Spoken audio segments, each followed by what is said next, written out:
Dans le petit village de pêcheurs de Podor, au bord du majestueux fleuve Sénégal, vivaient trois amis inséparables.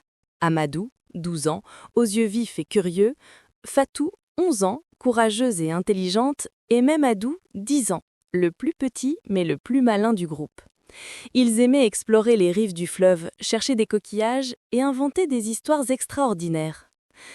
Un soir d'octobre, alors que le soleil couchant peignait le ciel en orange et violet, le vieux Ibrahima, le doyen du village, rassembla les enfants autour du feu. Sa voix grave résonna dans la nuit tombante. « Mes enfants, méfiez-vous du bateau fantôme.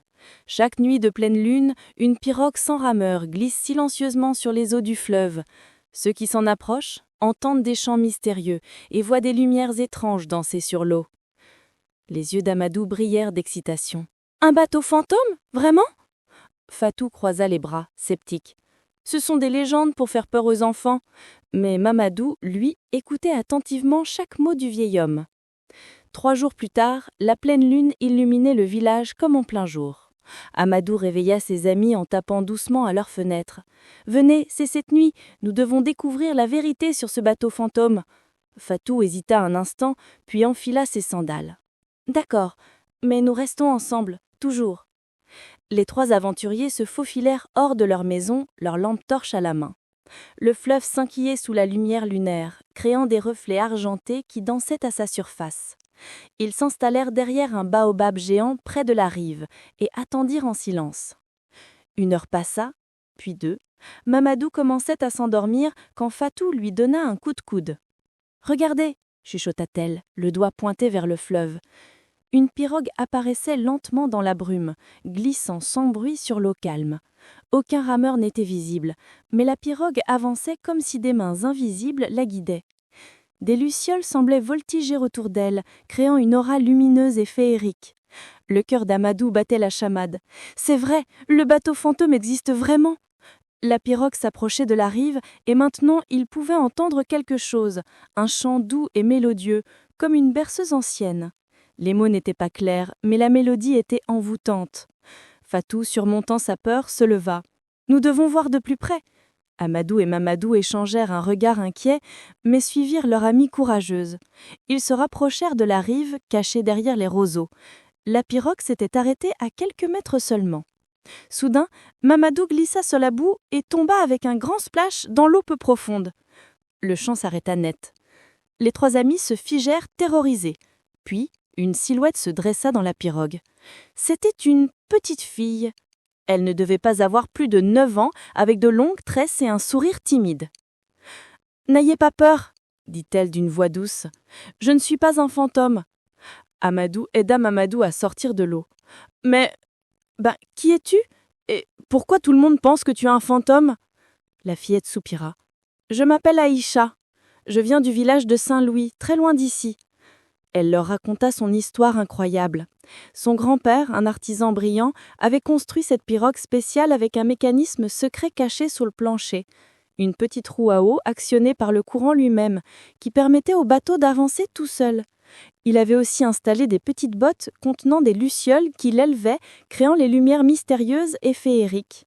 « Mais pourquoi navigues-tu seule la nuit ?» demanda Fatou, intriguée. Les yeux d'Aïcha devinrent tristes.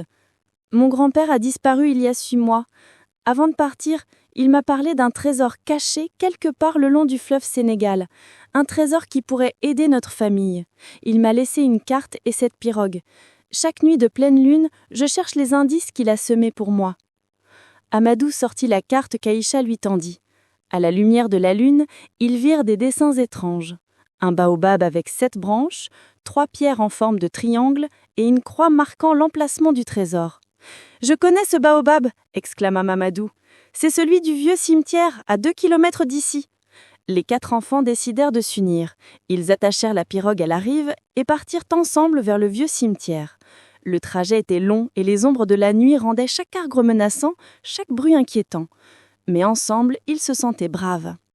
Ils trouvèrent le baobab aux 7 branches. À sa base, exactement comme sur la carte, 3 pierres formaient un triangle.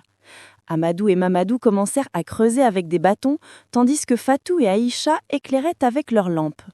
Après 20 minutes d'effort, ils entendirent un bruit métallique. C'était une vieille boîte en fer. Les mains tremblantes, Aïcha ouvrit la boîte. À l'intérieur, il n'y avait pas d'or ni de bijoux, mais quelque chose de bien plus précieux. Des carnets remplis de dessins et d'inventions du grand-père d'Aïcha, des plans pour des machines à irrigation, des systèmes pour purifier l'eau, des techniques pour améliorer la pêche. Et une lettre. Aïcha lut la lettre à voix haute, les larmes aux yeux. Son grand-père expliquait qu'il était parti aider d'autres villages, mais qu'il reviendrait bientôt. Le véritable trésor, écrivait-il, n'était pas l'or, mais la connaissance qu'il laissait derrière lui, des inventions qui pourraient améliorer la vie de milliers de personnes le long du fleuve Sénégal. Le lendemain matin, les 4 enfants présentèrent les carnets au conseil des anciens du village. Le vieux Ibrahima pleura de joie en découvrant les inventions. « Ces plans peuvent transformer nos villages. Ce bateau que nous pensions fantôme portait en réalité l'espoir et le progrès. » Aïcha décida de rester à Podor avec la famille de Fatou en attendant le retour de son grand-père. La pirogue fantôme fut placée au musée du village et son mécanisme génial fut reproduit pour créer d'autres bateaux automatiques qui aidaient les pêcheurs. Quant à Amadou, Fatou et Mamadou, ils étaient devenus les héros du village.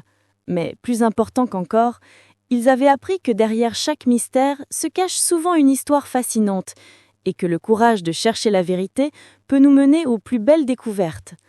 Et depuis ce jour, chaque fois qu'ils voyaient briller les étoiles sur le fleuve Sénégal, ils repensaient à leur aventure extraordinaire et au bateau qui n'était finalement pas un fantôme, mais le messager d'un grand rêve.